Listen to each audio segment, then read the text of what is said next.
VP Kamala Harris passing the buck on her border czar responsibilities. Fox News contributor Lara Trump joins us now. Lara, good morning. Thank you for taking time on Friday.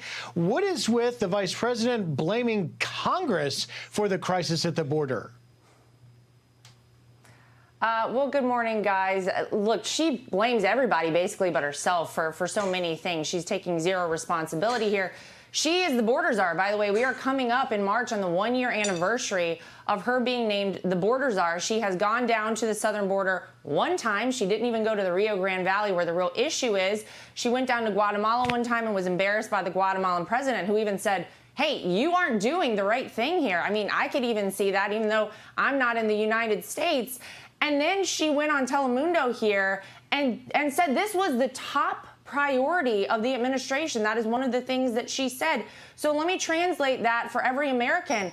The Biden-Harris administration says that they are prioritizing illegal immigrants over American citizens. If this is their top priority, amnesty for what we know they wanted 11 million people a year ago. Now 2 million people we know of have come in the country over the past year.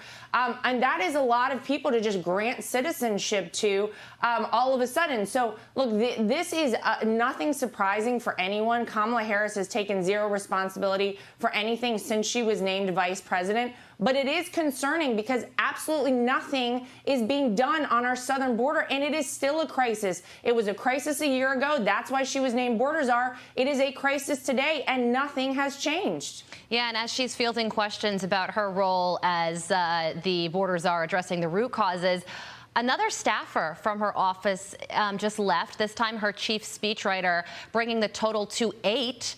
Why is this happening?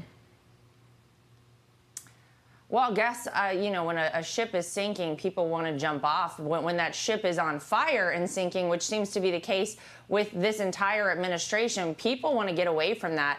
I think it's pretty clear. You look at the poll numbers, you look at, you know, what these two, Joe Biden and Kamala Harris, have done since they took office. People can see the writing on the wall. No staffer wants to be associated with a failed presidency, with a failed vice presidency, and have their name on that. So I assume that they are jumping ship because what else would you do when that ship is going down? There are a lot of reports, obviously, that Kamala Harris isn't great to work for. It seems like she wants the job without doing any of the work to have that job.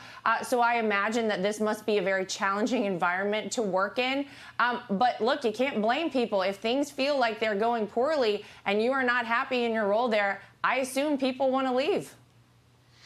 Let me just, in the last 25 seconds or so we have, Lara, ask you, do you think that this issue of the border is going to cost Democrats in November? Oh, absolutely. Look, anybody with their eyes open in this country can see this is a problem. They have not addressed it in any way. And in fact, they're actually ushering more people in and encouraging more people all across the world to come to America. This is horrible for our country. It's hurting people all across America. It has to stop. And yes, Griff, I think come November, the Democrats are going to feel the implications of this. That's right. Border agents are frustrated. They're speaking out, and a lot of American people are as well. Lara, thank you so much for joining us this morning. Happy Friday.